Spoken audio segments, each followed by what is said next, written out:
The night a clerk slid Meghan Markle and Prince Harry's file back across the desk, the room was quiet enough to hear paper scrape on wood.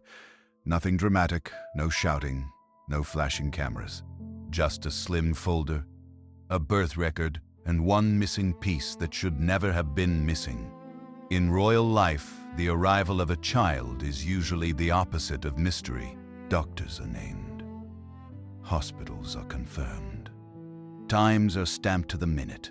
Signatures sit in black ink, tying the baby not only to parents, but to the institution itself. For decades, that system has wrapped every royal birth in certainty. Here, it wrapped itself in doubt. The rules that had felt automatic suddenly looked fragile. One quiet change on paper made people who lived inside protocol feel, for the first time, that the system might not be moving on rails after all. Records do not lie. According to reports and biographer Tom Bower's research, the paperwork around Meghan Markle's pregnancy with Archie was different. Not illegal, not proven false, but different. Allegedly, key details that once appeared as a matter of routine were delayed, altered, or left unclear. In a monarchy that survives on record, that kind of difference is never just a footnote. Bower did not start with feelings. He started with files. He had already written about powerful men and exposed gaps in their stories. Now he was looking at the Duke and Duchess of Sussex and quietly asking a question almost no one in the palace would voice out loud. Why did this pregnancy and this birth look so unlike the others on paper? The answer was not simple, and it was not confirmed. But the pattern he traced unsettled people who understood how the crown usually protects itself. In royal history, privacy moves, technology changes, public taste shifts. One thing stays the same: verification. When the system is confident, it proves. Then, it speaks. When it is not, it simply speaks.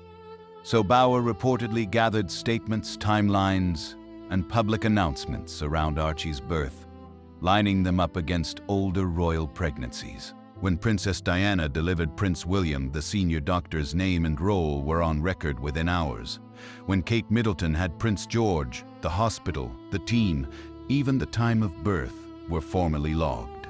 With Meghan, the public record allegedly looked thinner, softer around the edges, more like a story than a procedure.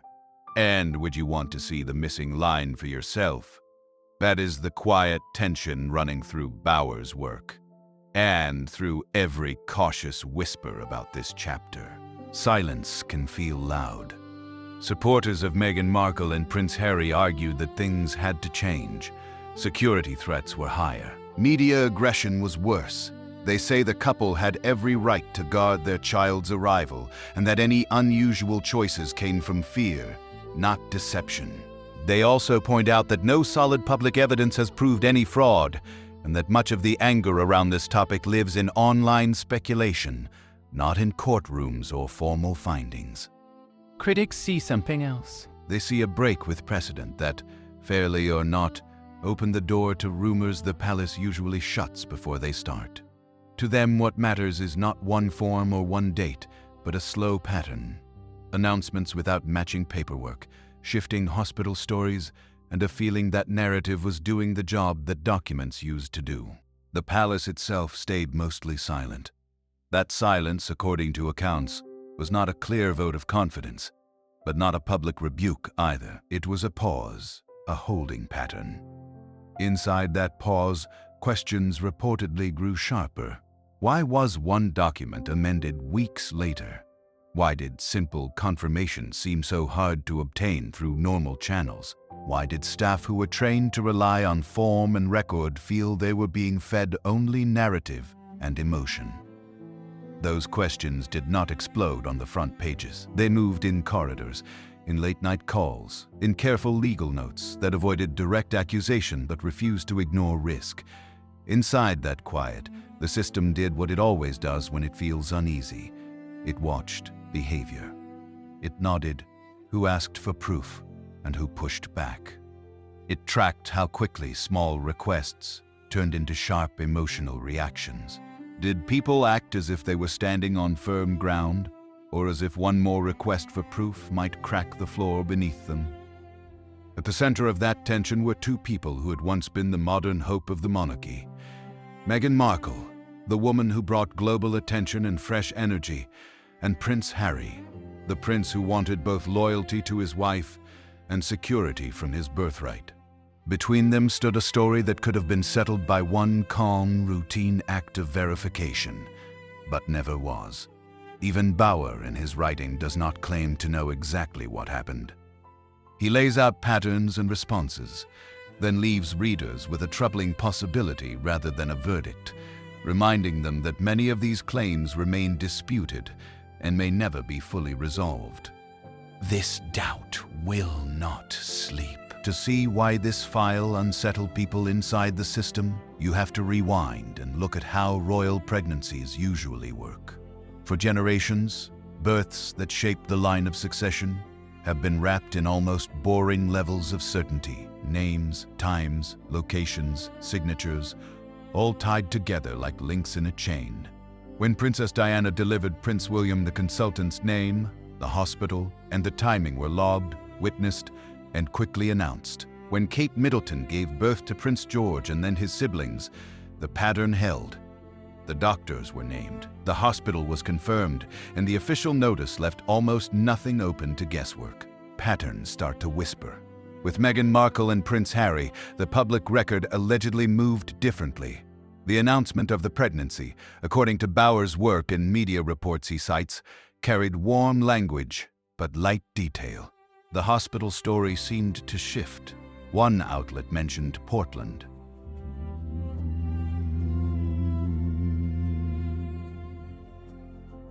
Others speculated about the Lindo wing before it was ruled out. Exact timings blurred. Nothing in isolation proved anything wrong, but together it did not look like the old royal script. Then came the birth certificate. According to accounts, palace staff noticed that the document on file had been amended weeks after the initial registration. On its own, an amendment is not shocking. Mistakes happen. But in a place that treats procedure like a shield, any change to a record that important becomes a talking point. It may have been innocent with a simple explanation. The problem was that the explanation never settled. Allegedly, not in public and not behind closed doors. Some inside the palace, quoted anonymously in later reporting, framed those early questions as pure risk management, not accusation. If the details around a royal birth are fuzzy now, what happens decades later when someone checks the file? If your tree becomes a French squad, but would you treat these as harmless one-offs? Or as a pattern you needed to lock down before it hardened? The people Bauer writes about allegedly saw a pattern beginning to form and feared being caught on the wrong side of it when precedent stops working. The christening at Frogmore Cottage added another strange piece. Traditionally, royal christenings might feel private, but still leave a clear public trail. A guest list, official photographs, a statement from the Archbishop, something that anchors the event in the institutional record. In Archie's case, reports say there were photographs released later, but the usual formal elements were thinner, more stage-managed and far less transparent. Supporters insist that this was security, not secrecy. They point to years of hostile coverage and say Meghan Markle and Prince Harry were simply trying to shield their baby from a press that had already crossed too many lines. Critics focus less on motive and more on structure. They argue that when even the church's role is blurred in the public record, another small bolt comes loose in the machine that keeps royal legitimacy steady. By late 2019, according to Bauer's account and other reports, senior courtiers were no longer treating this as background noise. Lawyers were allegedly consulted, not to plan a dramatic showdown, but to map out worst-case scenarios. What language should future documents use if earlier steps looked unusual? How should the palace respond if questions about verification surfaced in Parliament, in the press, or in private legal challenges years down the line? Inside that system, a quiet shift reportedly took place. The institution decided that Harry and Meghan would be supported, but not fully backed.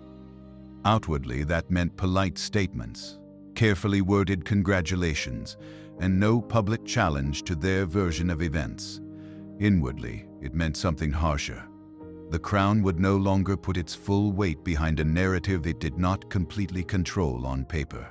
For a monarchy, that difference is everything. Support is warm words, smiling photographs, and shared platforms. That is ours. Backing is heavier. It is the willingness to stake the institution's credibility on your story, to correct the record when you are attacked, to close questions by pointing at documents and saying, "Here is the proof." When that backing quietly slips away, what remains is distance, wrapped in soft language. According to Bauer, that distance did not arrive with a bang. It arrived as tightened access, more controlled appearances, and an almost invisible recalibration of how much risk the palace was willing to shoulder. Meghan and Harry still had titles, homes, and security. What they no longer fully had, allegedly, was the reflexive assumption that the institution would always move first to protect their version of events. From the outside, this could look like mood or gossip. Inside the palace, the context was different. This was not about liking or disliking a couple. It was about whether the rules that had secured the line of succession for centuries had suddenly become flexible. If rules can bend for one popular pair, can they bend again when the stakes are even higher? The pattern that began with a soft focus announcement and a change certificate had, by this point, become something larger. A question about whether narrative had quietly outrun process inside the House of Windsor. The pattern is still spreading. By the time the birth certificate for Archie Harrison had been quietly altered, the unease around Meghan Markle and Prince Harry's story was no longer just background chatter. The change itself, reportedly made about 3 weeks after the original filing, was small on paper, but in a system that treats every line as a safeguard, even a small alteration can feel like a tremor under the floor. Tom Bauer, working from public records and insider accounts, treated that alteration as a trigger point. He did not say it proved anything criminal. Instead, he placed it on a timeline crowded with other oddities. A soft focus announcement, shifting hospital narratives, and a lack of clear medical signatures that would once have been routine. Seen together, he argued, they looked less like modernization and more like control. Control always has a cost. Inside palace walls, according to the reporting he cites, that sense of control was becoming a problem. Lawyers began to ask questions that were clinical, not emotional. What exactly had been filed, and when? Who had authorized the amendment? Which details were locked by law and which could still move? None of these questions automatically imply wrongdoing, but they do imply one thing Bauer keeps circling back to: a fear of being caught with no safe answer later. Meghan Markle's defenders argue that this reading is hostile and selective. They say the amendment was innocent, a technical correction blown out of proportion by critics eager to undermine a woman they already disliked. They point out that none of this produced legal charges, official findings, or confirmed wrongdoing. Even now, much of what circulates remains allegation, interpretation, or pure online speculation, and many observers reject the harshest claims as unfair. But the institution does not think like a fan base. It thinks in precedents and worst-case scenarios. If you wait for a court case, or would you quietly start planning for the possibility that one might come? According to Bauer's narrative, senior figures chose the second path. They did not accuse Meghan Markle and Prince Harry of fraud. They prepared on the assumption that one day, someone else might. Behind doors, tone changed. This is the phase where public and private stories split apart. Publicly, the couple leaned into emotion. Interviews framed criticism as cruelty. Doubt was cast as hate. Demands for clarification were described as harassment or obsession. Harry's language grew sharper, his defense of his wife more absolute, and supporters echoed that framing across social media and television privately. The palace tone reportedly hardened in quieter ways. Advisors narrowed access. Informal channels froze.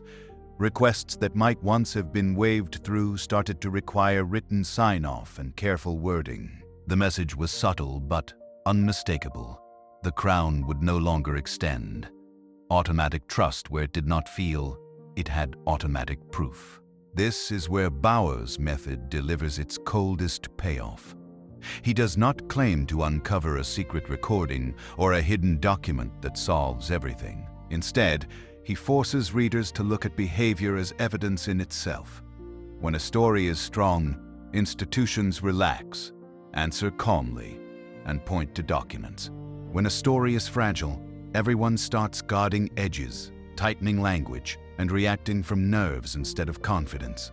By late 2019, according to the accounts he shares, the simple act of asking for routine documentation had become a flashpoint for Prince Harry. One aide allegedly recalls him requesting standard records any parent might wish to secure for their child, only to be met with vague replies and rising defensiveness. When he pressed, the conversation reportedly turned, and he was told that repeating such requests made him disloyal to Meghan. In that version of events, the request for clarity was recast as a personal insult. For a man raised in a world where files and signatures underpinned his own place in the line of succession, that moment was more than a marital argument. It was a signal that verification itself had been recast as betrayal. From that point, the walls around the narrative did not simply protect, they confined. They trapped Harry in a role where love for his wife and respect for the institution felt permanently at odds, at least as these sources describe it. From the outside, debates about this saga now blur into one loud, angry argument about misogyny, racism, institutional cruelty, and media abuse. Inside the narrow frame Bauer draws, the trigger is simpler and more dangerous.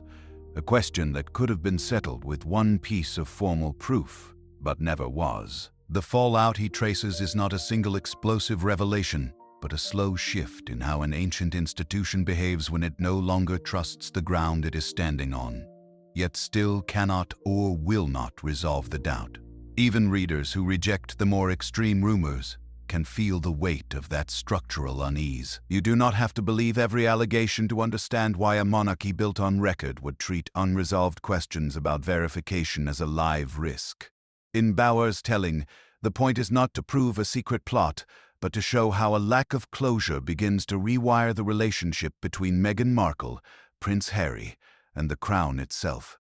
Questions were not allowed. By the time the fuss over Archie's paperwork faded, the real shift had already happened.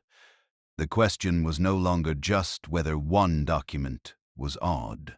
It was whether the monarchy would keep treating Meghan Markle and Prince Harry's story as something it could fully stand behind. In Tom Bauer's account, the answer was quiet but brutal. The crown would stop trying to protect this narrative. It would step away. Inside royal systems, stepping away does not look dramatic. There are no public ruptures or shouted accusations. It looks like subtraction.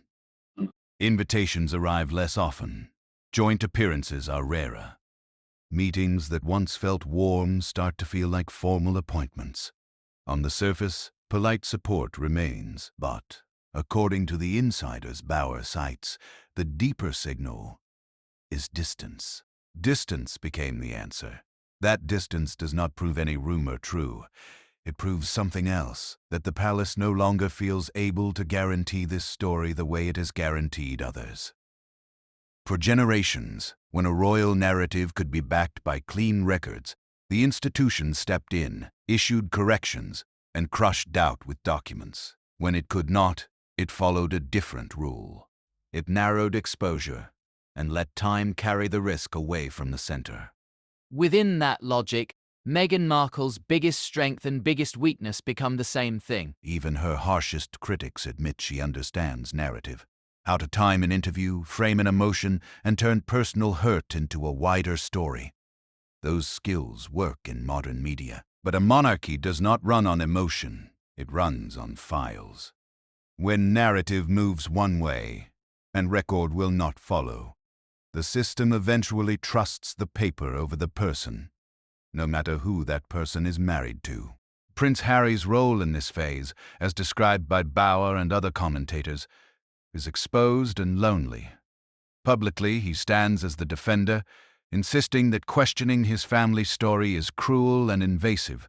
Privately, he is portrayed as a man who once trusted verification and now feels he must push it away whenever it cuts too close.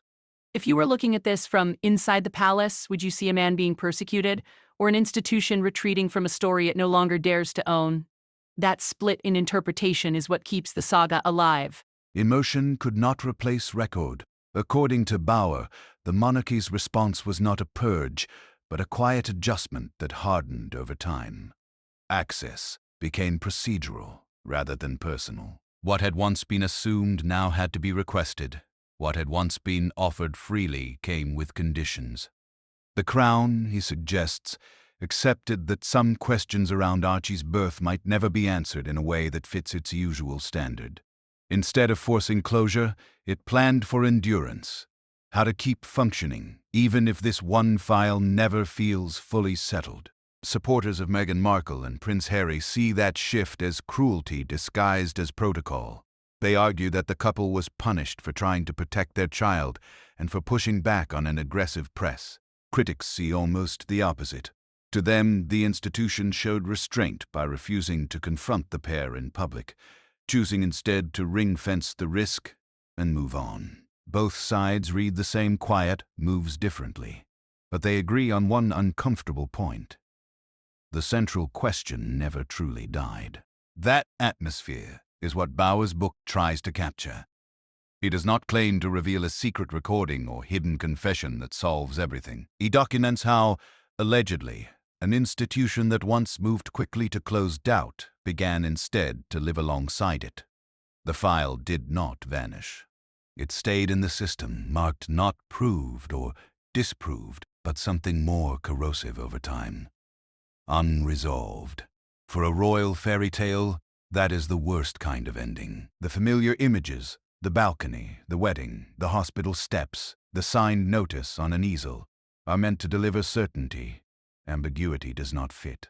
It colors how photographs are viewed, how speeches are heard, how future decisions are judged. When people look back on Meghan Markle and Prince Harry's break from the institution, they will remember not only the interviews and accusations, but the question that, according to Bauer and other critics, was never settled in the way royal history expects.